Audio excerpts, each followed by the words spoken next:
राजकारणी कलाकारांना बदनाम करतात.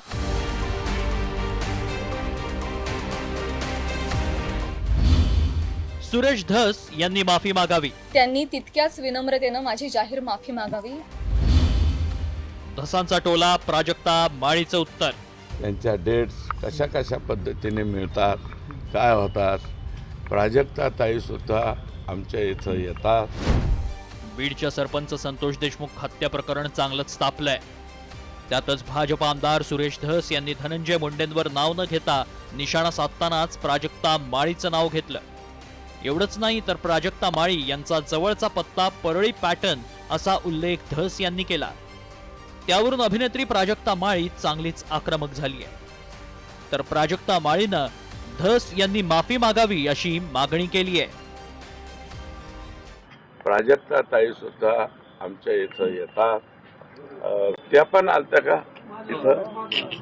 हा, तर याच्यासाठी जर अतिशय जवळचा पत्ता तुम्हाला सापडायचा असेल तर तो आमच्या परळी पॅटर्न जो आहे, परळीचा हाही एक पॅटर्न आहे.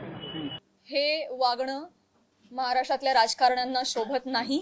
ही अतिशय निंदनीय बाब आहे. आणि म्हणूनच ज्या कुत्सितपणे त्यांनी टिप्पणी केली आहे आणि हशा पिकवलाय, प्रसार माध्यमांसमोर कसं बोलावं, काय बोलावं याचं ज्यांना भान नाहीये त्यांना मी विनंती करते की त्यांनी तितक्याच विनम्रतेनं माझी जाहीर माफी मागावी. सुरेश धस यांनी प्राजक्ता माळी, रश्मिका मंदाना, सपना चौधरी या महिला कलाकारांबद्दल कुत्सित भाष्य केलंय. त्यामुळे आपण महिला आयोगात तक्रार दाखल केली असल्याचंही प्राजक्ता माळीनं म्हटलंय. तर मुख्यमंत्र्यांची भेट घेऊन कारवाईची विनंती करणार असल्याचा इशारा प्राजक्ता माळीनं दिलाय. दरम्यान प्राजक्ता माळीनं धस यांच्या वक्तव्याचा निषेध केला. तर दुसरीकडे प्राजक्ता माळीनं निषेध केल्यानं आपण त्यांचा हास्य जत्रा कार्यक्रम न पाहून त्यांचा निषेध करणार असल्याचा टोला धस यांनी लगावलाय.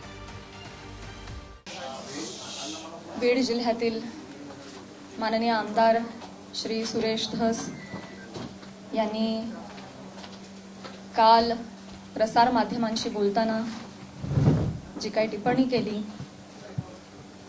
त्या संदर्भात तीव्र निषेध व्यक्त करण्यासाठी आज मी तुम्हा सगळ्यांसमोर आलेली आहे. मी फक्त त्यांचा महाराष्ट्राची हास्य जत्रा का काय तो कार्यक्रम पाहत असतो, तेवढ्यापुरतं. जर त्यांनी माझा निषेध केला असेल तर मी त्यांचा निषेध म्हणून हास्य जत्रा बघायचं बंद करतो. राजकीय व्यक्तींकडून अनेकदा राजकीय शस्त्र म्हणून महिलांचा वापर केला जातो. त्यात अनेकदा महिलांवर चिखलफेक केली जाते. त्यामुळे महिलांवर चिखलफेक रोखण्यासाठी महिला आयोगासह सरकारनंही आपल्या आमदारांना आणि नेत्यांना तंबी द्यायला हवी. तरच महिलांचा सन्मान कायम राखला जाईल. ब्युरो रिपोर्ट, साम टीव्ही.